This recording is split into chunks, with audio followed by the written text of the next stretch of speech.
2, 3, 4.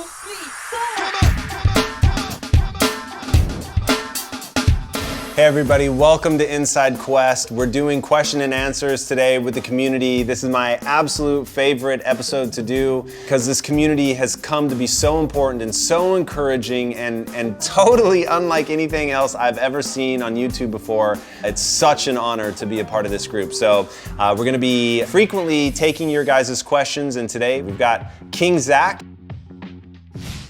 How do I get into a position like you? I want to teach and speak. I have no school background, but did earn a GED. I've also traveled 36 states from the time I was 5 until I was 18 years old. I'm 25 now. I've learned a lot from my experiences and travels. I've read about 10 to 15 books over the last 2 years that have helped me, but I don't know who to talk to or how to start off to do the things you do. So I get asked questions of that variation quite frequently, a lot of times from the employees here at Quest. And I always tell people, be careful asking that question, because the very question that you're asking, it's the litmus test, right? Most people aren't prepared to do what those who achieve success were willing to do. And the biggest differentiator between people who achieve success and people who don't is the sheer volume of work that they throw at the problem. So to give you an idea, to get where I am was a grueling intellectual and emotional slog where I had to face all of my inadequacies, my insecurities, the things that I wasn't good at. I had to stare them all in the face and say, okay, to achieve what I want to achieve, I'm not yet the person that I need to be. So if you really want to be in my shoes, that's step number one. You've got to admit to yourself that you're not yet who you need to be. You talk about reading books. It's incredibly powerful, man, and I really do applaud you. That is such a brilliant first step, and you're already well on your way to getting the information that you're going to need to do what I'm doing. But the truth is, the sheer volume of books that you've read, it's just not anywhere near what you need to be at. So the answer is almost always more, right? What do you need to do? You need to do more. So read, you need to read voraciously, you need to read every day. If it takes you more than a week to read a book, you're already in trouble. That's a pretty steep pace. If you slid off that a little bit and sort of hit the absolute backstop of, let's call it 40 books a year, and I'm talking nonfiction. I know some people believe that fiction can be very powerful, and I think that narrative can be powerful, but I'm specifically talking books that from their title forward are designed to give you a very specific skill. You've picked up that book because you recognize to accomplish your goals, there is a skill that you're currently lacking, and that book promises to deliver on that skill. So you're going to need to start reading a lot more. And then most importantly, everything else pales in comparison to this.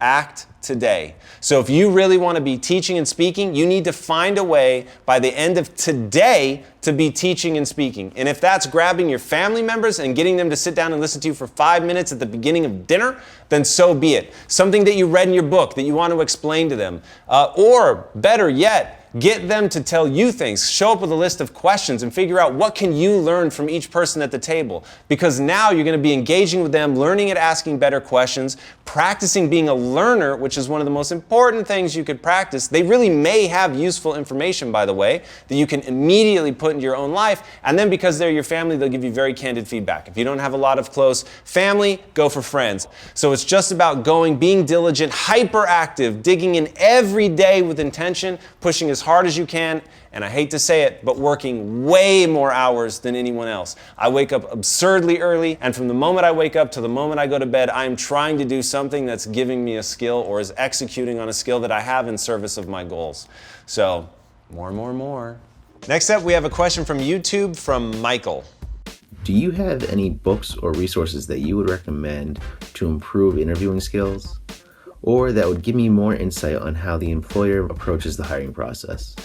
So that's very easy. And oddly enough, I actually haven't read any books on the hiring process or on getting hired. But as somebody who has spent an inordinate amount of time interviewing people, I've interviewed over 1,500 people at this point. You run the math on that and you realize it is a lot of people per day. And you begin to realize the kinds of things you're looking for that become very codified in your own mind. And the truth is, if you really want a job, you need to go into that interview interview and blow them away. You need to show them that you know a lot about their business. You're looking for the plan. So if somebody comes into an interview, I don't care about their resume. The resume tells me where they've been. It does not tell me where they're going. The truth is, if you come in and dazzle me, if you come in and you show that you understand my business as good or maybe better than I understand my business, that you've got specific ideas on how, if you got that job, you would be able to move us forward. And I would walk in with a 90-day plan, and I would lay out my 90-day plan, and I would say, here is exactly what I'm going to do. Here's exactly the impact that's going to happen on the company, and really try to blow them away. Because if you dazzle them, if you leave them going, whoa, they did all that just for the interview? If they'll do that for the interview, what will they do to really shine in the job? And that's exactly the question that you want any potential employer to be asking about you. Two more things. One, you should be interviewing the company as much as the company is interviewing you. The last thing you want to do is find yourself in a job that you hate just because you wanted to win the job, right? Don't do that. You want to go in assessing the opportunity. Figure out who those people are. Ask them questions to actually find out things that you care about, things that are important to you, to make sure that you're going to be working at a company that you really believe in. You spend like 50% of your waking hours at your job. To just show up and try and get the gig because it's got the right title and the right pay, to me, is a suicide mission. So make sure that you're interviewing them. And then the other thing is that if you identify a job that you really want, but you think either you're underqualified for the position, or it's a step up and you don't think that they'll go for it, or you interviewed and they flat passed on you. One thing that you can do, especially if you're young, is you want to go to that person and donate your time and say, look, I love your company. I love what you stand for. And you're going to demonstrate that you really understand their company. You understand them as a person. You've done your research. You know things that aren't just easy to know. You've really dug into what's going on.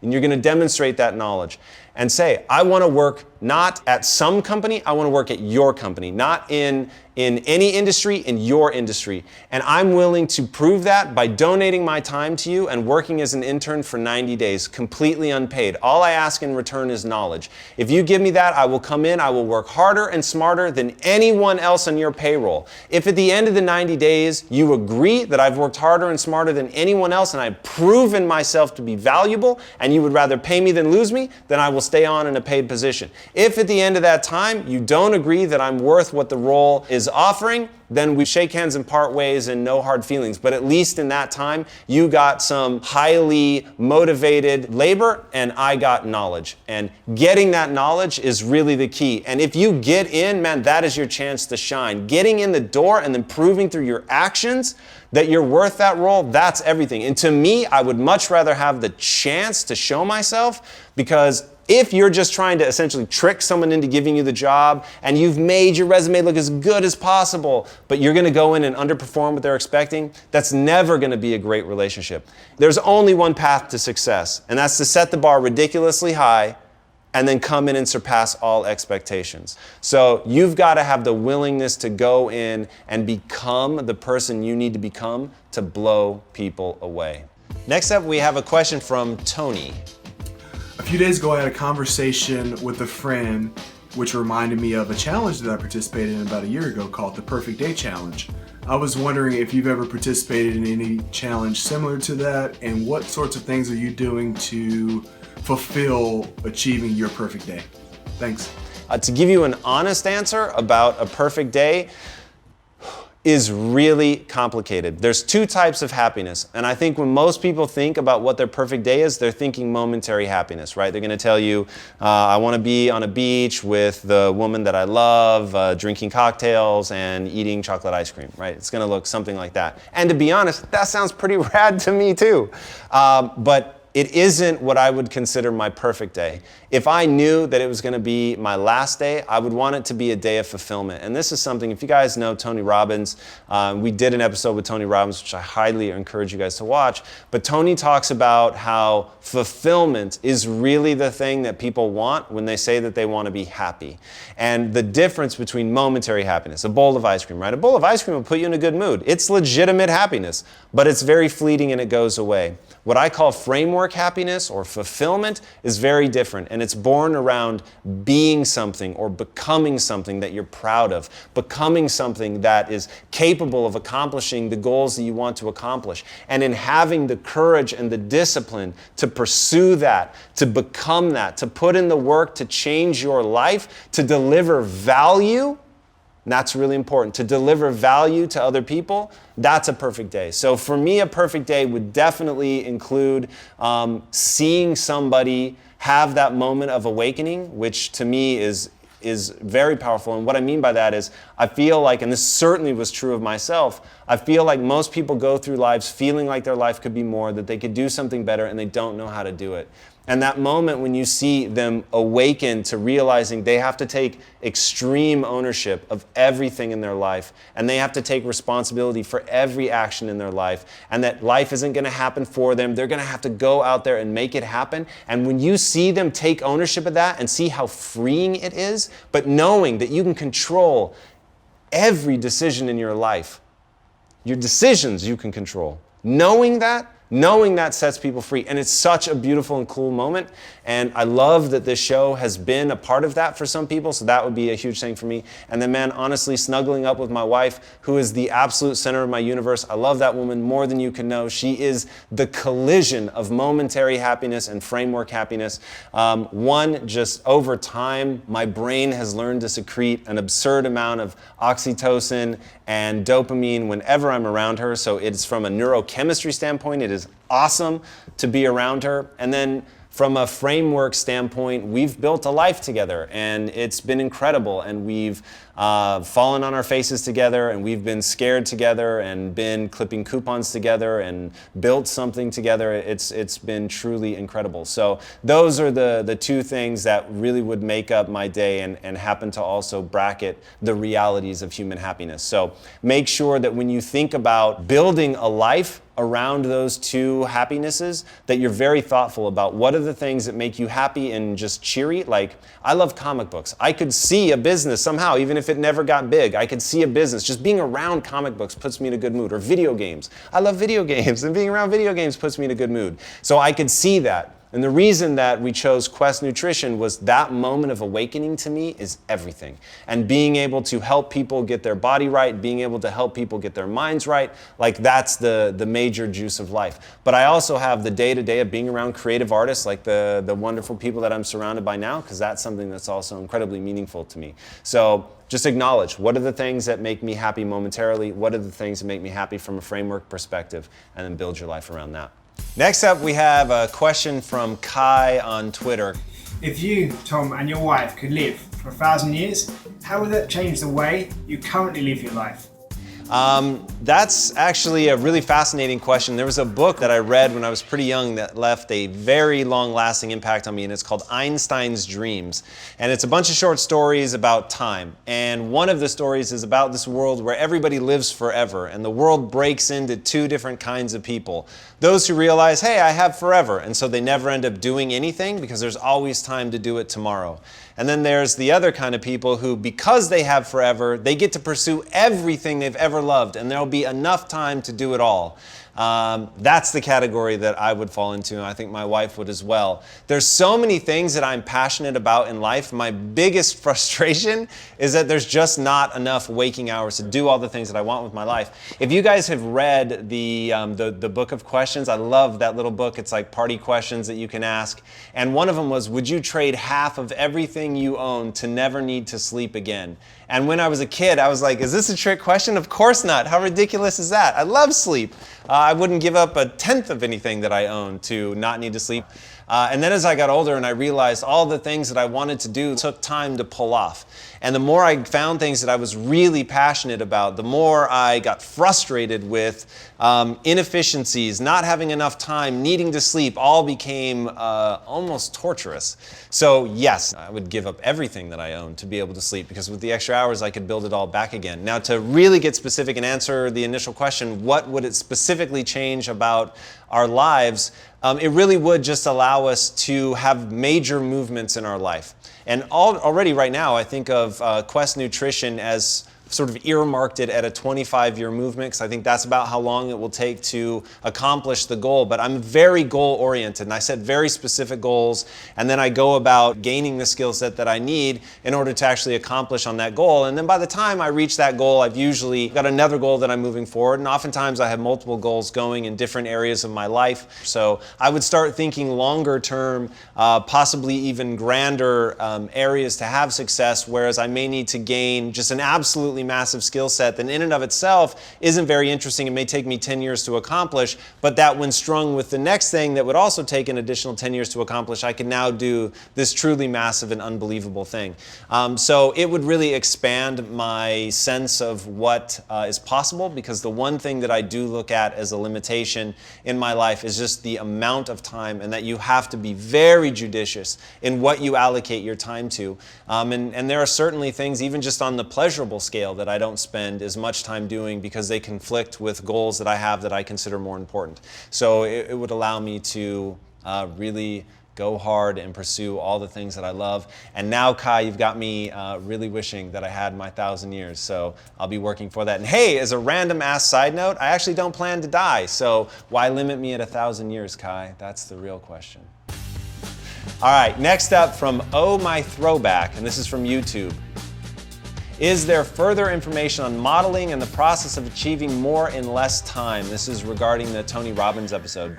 For those of you that aren't familiar with his work or haven't watched that episode, it goes something like this. If you're trying to have success in an arena, one of the surest ways to do that is to model your behavior after somebody else that's already had that kind of success. And honestly, if you know what you want out of life, and you're in that stage where you don't have a bunch of responsibilities, you probably don't have a spouse, you don't have kids yet, no mortgage, so there's a lot of flexibility in your life. In that time, what you want to do is go and donate your time to somebody who's living the life that you want to live. And that will give you access to somebody that has the information that you need to at least succeed in the way that they've succeeded. The thing that drives me crazy when people are giving advice on how to be successful is that a lot of times they're giving advice on a subject they've never been successful at. And I don't think any of us can necessarily give advice that we know will work for everyone, but if you're giving advice on how to be successful in an area that you at least have achieved success, then you know it's worked at least once. So in my life, I've always tried to go find those people for whom I know it's worked at least once. So for instance, my business partner Ron, absolutely massive guy, has tons of muscle mass, but he used to be really dweeby and skinny. So I knew, hey, this guy, at least one time, he had a system that worked to go from skinny to muscular. So I know that he's got some insights on muscle, and that's where I went to learn how to add muscle, and it ended up working out fantastically. I'm not nearly as big as he is, which is a reflection of the degree of importance for me versus him. But it's exactly what happens when you go and find somebody who's had success in the area that you want, and you know that you've got some proof positive answers for how to achieve that level of success. So that to me really is the sum total of what modeling is. Now, how you can get good at it, I think that the one thing that really is problematic is most people don't know what they want. And that's where they fall down. And if you read Cal Newport's book, Be So Good They Can't Ignore You, and in that he talks about the myth of passion. He says, look, passion is really the result of somebody taking an interest and then getting good at it. Right? And let that sink in. They take an interest and then they gain the passion as they gain mastery. And that's a really important notion, and I think it's going to serve you guys really, really well. So don't worry if right now you don't have something that's just a burning passion inside of you. Pick something that's an interest. Pick something that's a curiosity for you. And as you go, hopefully it begins to align with other curiosities that you have. And it's oftentimes those intersections of multiple curiosities where you really find something that has the potential of developing into a passion. But it's not going to develop into a passion until you really begin to gain mastery. And gaining mastery is one of the most fundamental, if not the absolute keystone, building block to happiness. So take an interest, begin to gain mastery. I think you'll find that it'll either blossom into a passion or you'll quickly realize this isn't something that you were actually intrinsically interested in, and it will free you up to move on to the next thing. But you have to think of passion as an exploratory process rather than something that's just sort of handed down to you at birth. That's usually not how it works. It's something that's developed over time, and you've got to have the discipline and the inquisitiveness, quite frankly, to go out and find something. So once you have that thing that you're inquisitive about, go out, find somebody that can shortcut that learning, that will teach you, donate your time so that there's no hurdle of acceptance that has a price tag on it, because people are obviously going to be much more reticent to pay you than they are to give you a chance. And then if they're giving you a chance, you're put into what I consider the most powerful position in life, which is you now have a chance based on what you know how to do, how prepared you are to impress somebody and get them to pay you or not. And if you're willing to take ownership of that, you can quickly regroup if the first one doesn't pay off and get somebody else to take you seriously. All right, that's modeling in a nutshell. All right, next up, we have a question by email from Yusuf Alexander. Does growth mindset work on the playground for my third grader as well as in high-level negotiations in my business? Absolutely. It may be even more powerful for you with a third grader in terms of teaching it to the third grader. You're meeting that notion at such a powerful time where all they're about is development. They are soaking everything in like a sponge. But the important thing to learn is that their brain doesn't stop developing until they're 25. They don't have a fully developed prefrontal cortex. It's going to be very hard for you to sort of logic your way through this problem. But what kids are incredibly adept at is watching behavior and mimicking it. They will watch what you do. I just heard a quote, I'm going to paraphrase it here, but don't worry about whether or not your kids are listening to you. Be really worried that they're watching everything you do. It's pretty funny because I think that's actually how people work, right? Your kids may not listen to a single word you say, but they are drinking in everything about your behavior. And at that age, in third grade, man, parents are bigger than life. They're like superheroes. The kids can't imagine that they could do anything wrong. So it's this amazing opportunity to show them not just never-ending strength, which is what I think most people want to do. They just want to put this front. They want their kids to think of them like a superhero so bad that they really miss the opportunity to show them that perpetually being great is a recipe for failure. What you want to show them is that you're open to learning from your mistakes, that you admit your mistakes, that you own where you went wrong, and that there's power and self-esteem in the very willingness to look at the things that you don't do well. And you want to watch your kid light up, do something, and then ask them, how could I have done that better? They may actually have a good idea. I'm always shocked by kids are thinking at really, really young age. They're thinking in really unique and inspiring ways because they don't have some of the trappings that come with learning to conform to society. They're still just a real innate curiosity.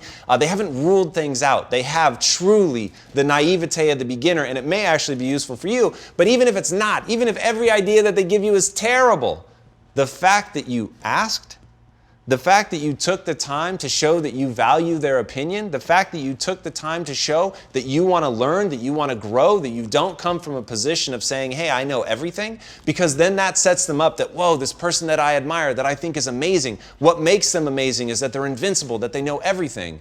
But just think, when they grow up, they're not going to feel invincible. They're not going to feel like they know everything. So there'll be this inherent disconnect between this preconceived notion, which is obviously false, but they don't know that, this preconceived notion that their parents are perfect, that they know everything, and that's what gives them value, and they don't have that, and therefore they have less value. And that is a struggle that so many kids go through. I know I certainly went through it, of thinking, wow, I suck at so much stuff, and all these people that I respect, they don't seem to suck at it. They seem to be great, and they never seem to question. They don't seem to have any doubts. And so I struggled with that for a long time, and it's not until you start to get older and you realize, wait a second, everybody's got these struggles. That was empowering for me. That was maybe the most empowering notion that I came across, was everybody was just as insecure as I was. Everybody doubted themselves as much as I did. And if that were true, and this amazing world was built around me by people who were insecure, who had doubts, then what amazing thing could I build? And then that allowed me to start taking myself seriously. So really teaching your kids a growth mindset by showing it to them in behavior is incredibly powerful. It also works in the business realm. It's very, very powerful, but again, it has to be done through behavior. I understand, as somebody who rose through the ranks, you think, oh man, as a manager, I've just got to show everybody that I know this shit, that they're in good hands. Don't worry, I've got it. I'm the invincible winner. But the problem is you're setting yourself up for failure, and you're creating a culture where people feel like the only thing that gets rewarded is doing something right. When in reality, that's just going to teach them to hide things or to fight for bad ideas because they so want to win. They want the opportunity to be right. If instead you can create a company culture where people are rewarded for brainstorming, coming up with bad ideas and learning from them and pushing them and hearing a great idea from somebody else and giving encouragement to that idea because, wow, that really sparks something. It makes me feel creative. And you get that creative vibe because people feel safe in being vulnerable. And that's when the most interesting things come out. But it won't happen by accident. You're going to have to foster that environment. So to me, the growth mindset of believing that none of these traits are fixed, they can all be developed, super, super powerful stuff. All right, next up from Rohan. What strategies would you adopt to make a personal brand or a business brand unforgettable or memorable? To me, building a brand is about authenticity. So there really is no one answer. I think people should be building a business that is designed to do a couple things. One, first and foremost, above all else, its goal should be to deliver value. So your goal isn't to make or sell something. That's really, quite frankly, just a means to the end of delivering value to somebody. And if you focus relentlessly on delivering value to your customer, you have a real chance of succeeding, and you also won't get myopic on thinking that you are that product, right? It would be a huge mistake for us at Quest Nutrition to think that we're a protein bar company. We're not. Our goal is to end metabolic disease. The value that we're adding to customers is that we're going to give you food you want to eat that you think is entirely pleasurable. You're using to bond, you're using to self-soothe, you're using it to celebrate. And we've done the hard work of making sure that it's actually good for you. That's the value proposition. It has nothing to do with the protein bar. Protein bar is just a form factor. It may come, it may go, it doesn't matter. As long as I stay focused on my real value proposition, which is to make healthy eating fun and enjoyable, then we'll be able to morph, we'll be able to pivot, we'll be able to go where people want us to go. If people decide they don't want protein bars, it doesn't matter to us. We'll serve that need in another way with another product. And that's one of the reasons that we try never to become dogmatic here, because once you're dogmatic, you're no longer trying to deliver value. You're trying to prove that you're right. You're trying to cling to an ideal. You're no longer nimble. You're no longer willing to move and adapt. So you want to make sure that you're very, very careful about letting your ideas calcify into dogma. So stay focused on value. The next thing, and this is really important, it's not enough to be great for your customers. It's not even enough to be great for your employees. At the end of the day, if this is going to be a sustainable movement in your life, if you're trying to build a company that's going to last, if you really want it to be unforgettable, then it's got to be something that's unique, and it's got to be something that's authentically you. Because if they can get from your company, from any other company, then there's nothing that ties them to you. There's nothing that makes you stand out. There's nothing that's going to give you the gravitas to be unforgettable. And I think each and every one of us, we have quirks, we have eccentricities that are great and they're special, and they become somewhat of a call to other people, to people out there that share those things that we like, that, you know, maybe not mainstream, but they're identifiable and they're special to who we are. That's how you build a tribe. And building a tribe is how you create a movement. And building a movement is how you make a brand that lasts. Because if you start thinking of yourself as a product, it's never going to be a movement. It's never going to transcend a commodity, no matter what you're making, even if it's fashion or food, it doesn't matter. It will get commoditized if it's not a reflection of something deeper, if it's not a reflection of something that really, really means something to you. So find that mission, find that reason for why you're going to keep doing this when it gets really hard. Because the only promise I can make is that it will get hard. I can't promise that it'll be easy. I hope it'll be easy. I can't promise it'll be fun. I hope it'll be fun. But the one promise I can make is it'll be hard. Life just moves towards entropy. That's just how it goes. Start with a clean desk. What can I tell you about that desk in a week? Unless you actively tidy it up, it's going to get messy. Everything moves towards disorder. So there's going to be times where you're going to have to fight that keeping things in order is going to be inordinately difficult. And the only reason that you're going to keep fighting year after year after year is because there's some burning thing in you, some mission, something that you believe in, something that gives you a sense of meaning and significance that you're willing to fight for. Now, when you have that, when you have a willingness to fight for something, when you believe in your gut that it's right, then you know how to act. And you'll have the energy to keep acting long after it gets hard. So if you really want a brand to be unforgettable, don't think of it as a brand. Think of it as an extension of something real in you that you're trying to make come true that delivers value to your customer. The rest will take care of itself. As Viktor Frankl said, success, like happiness, cannot be pursued. It must ensue. All right, next up is a Facebook question from Jake. I want to be an inventor that creates new materials for other businesses that change the world. Could I actually make this a career? The answer is absolutely. And if you look at what's going on in material sciences right now, you have picked an incredible time to get involved in that arena. Anything that falls onto information technology is going to be on an exponential curve. There are incredible breakthroughs happening virtually every day, and they're at what they call the knee of the curve, where they're going from being a deceptive technology that is almost invisible. 3D printing has been going for over 30 years, but it wasn't on anybody's radar till about probably 7 or 8 years ago, maybe, just now hitting the mainstream where people are able to buy something to have at home. They're having what Peter Diamandis of the X Prize calls that user interface moment, where it's now becoming very easy. There's an interface that people can interact with at home. They can do it themselves. There's not a lot of studying and things that you have to do in order to be able to do that. And so that takes it from being this deceptive technology that's below the radar to now it's going to become disruptive. And 3D technology is absolutely going to disrupt virtually everything. And as a food manufacturer, I take that very seriously. And I think one day at some point, 5, 10, 15 years from now, I think people 3D printing their own food is going to be very real.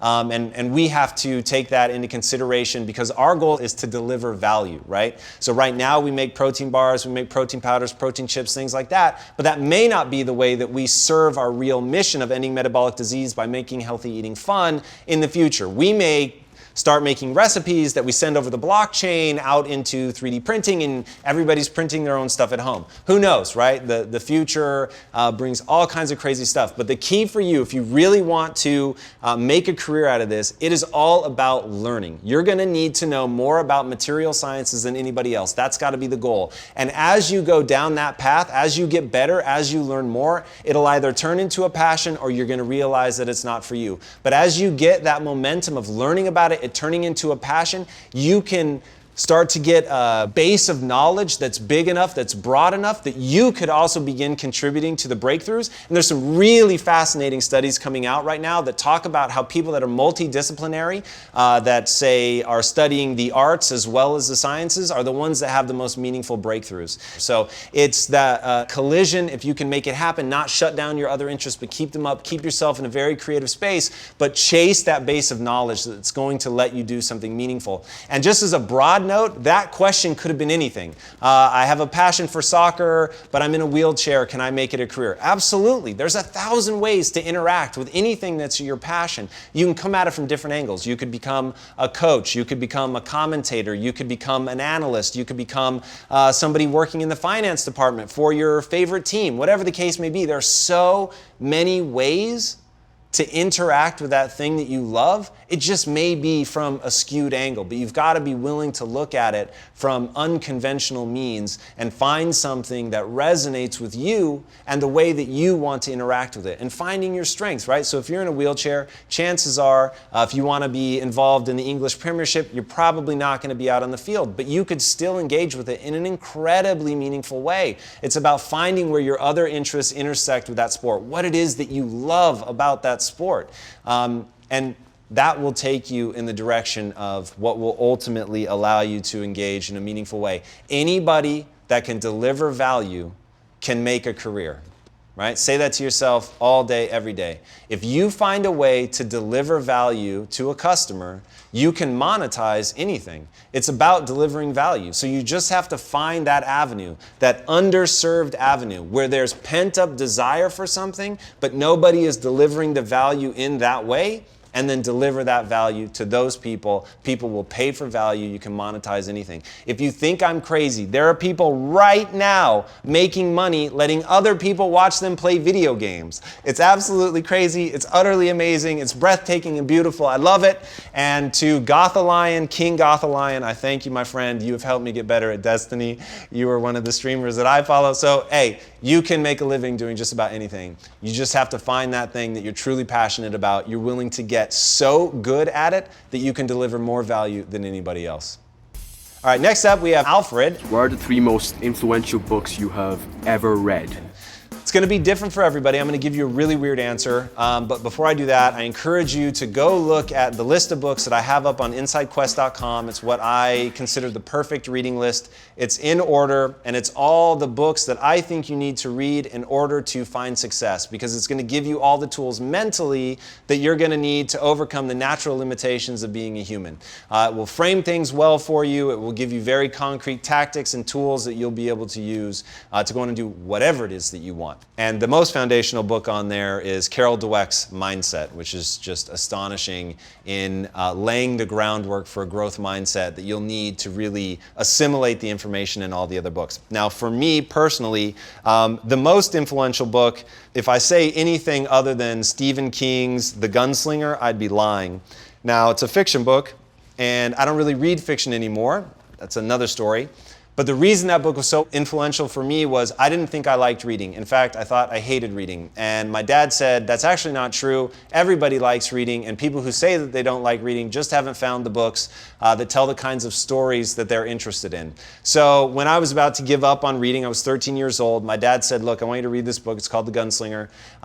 Read it. And if you don't like this book, I'll never pressure you again to read. I picked it up, I read the opening sentence, and from that moment, I've been a reader. And I'm desperate to get Stephen King on Inside Quest because I owe him such a debt of gratitude. I've ended up reading dozens and dozens of Stephen King books, and he really was the person that awoke me to the beautiful nature that you can have with a book and with an author, which then opened me up to reading nonfiction, which then ended up completely transforming my life. So that was the most important. Next, I would say, is Carol Dweck's book, Mindset. That really is the most foundational, one of the most transformative books ever. When I read it, it just brought together so many ideas that I'd been sort of slapping together as I went, because unfortunately I came along a little too early and her book didn't exist as I was stumbling my way through life. So that book is such a powerful shortcut for anybody that really wants to get serious about taking control of their mind. A third book, which is actually very new to me, but I found so powerful that I put it into second place on my perfect reading list, and that's Extreme Ownership by Jocko Willink and Leif Babbitt. And the reason that I think that book is so important, and the reason that I put it in second place, is because that one ingredient is the one thing that's missing for so many people. They get a growth mindset, they want to get better, but yet they're not willing to accept ownership at the deepest level. So there's a story that I tell, and I tell it a lot, and I'm going to keep telling it until so many people can recite it that it lives inside of them. And it goes like this. My wife is British and happens to be standing right there. All true. Let's say that she were at her mother's house, in the house that she grew up in. She's in her bedroom, safe and sound. The doors are locked. The alarm is on. She couldn't be any safer. Except right then a meteorite comes screaming through the atmosphere, crashes into her bedroom, and kills her. Whose fault is that? Almost certainly you think it was dumb luck, divine providence, wrong place, wrong time, something like that. It's nobody's fault. But I truly believe, and I believe this because it's empowering, I truly believe it's my fault. And the reason that I believe it's my fault, and the reason that I act in accordance with that, is because then it puts me in a position to do something about it. Now here's the truth. I know right now that there is a group that are tracking what are called near-Earth objects. Now, they're trying to find a way to knock meteorites and comets and anything else that might hurtle in and crash into my wife or somebody's wife or husband. Whether that's going to be a laser or a planted nuclear explosion, whatever the case is going to be, they're trying. Now, I know they exist. I've never sent them a dime of my own money. I've never sent them an email with encouraging words. I've never called them up to give them my ideas. Despite all of that, despite knowing that it could be a problem one day for my wife. So if I choose not to act on that, if I choose not to move that forward, even though it's a very remote chance that something ever happens to my wife, if something does happen to my wife, I'm not going to waste time blaming other people. I'm going to recognize that that was me failing to act. Now, I think I'm spending my time the way I should spend my time.